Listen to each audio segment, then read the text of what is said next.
Notre Dame ভর্তি পরীক্ষায় এই ম্যাথটা কিন্তু সুপার ইম্পর্টেন্ট। তো এই ম্যাথটা যদি আমাদের নটর ডেম ভর্তি পরীক্ষায় আসে আমরা কি পারবো? তো দেখি আমরা এই ম্যাথটা পারি কিনা।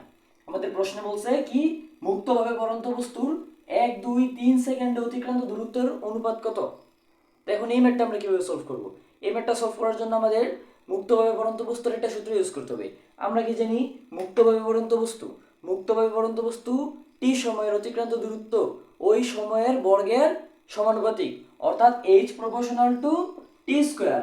এটা আমরা কি মুক্তভাবে পড়ন্ত বস্তুর সূত্র থেকে জানি। তাহলে এইখান থেকে যদি আমরা অনুপাতটা হিসাব করতে চাই তাহলে আমাদের কি আসবে?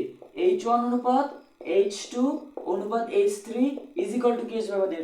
t1 স্কোয়ার অনুপাত t2 স্কোয়ার অনুপাত t3 স্কোয়ার। কারণ এখানে প্রপোর্শনাল কি আছে? h proportional to t square আছে।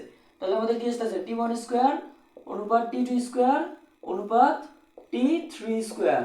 তুমি ওই সূত্র যদি তোমার মনে না থাকে তাহলে তুমি এই সূত্রটা মনে রাখতে পারো। তাহলে এখন দেখো t1 এর মান কত? t1 এর মান হচ্ছে 1, তাহলে কি আমাদের 1 স্কোয়ার অনুপাত t2 কত? t2 এর মান হচ্ছে 2, তাহলে হবে কি 2 স্কোয়ার অনুপাত t3 এর মান কত? 3, তাহলে হবে কি আমাদের 3 স্কোয়ার।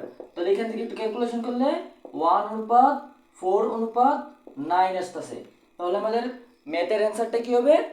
1 অনুপাত 4 অনুপাত 9।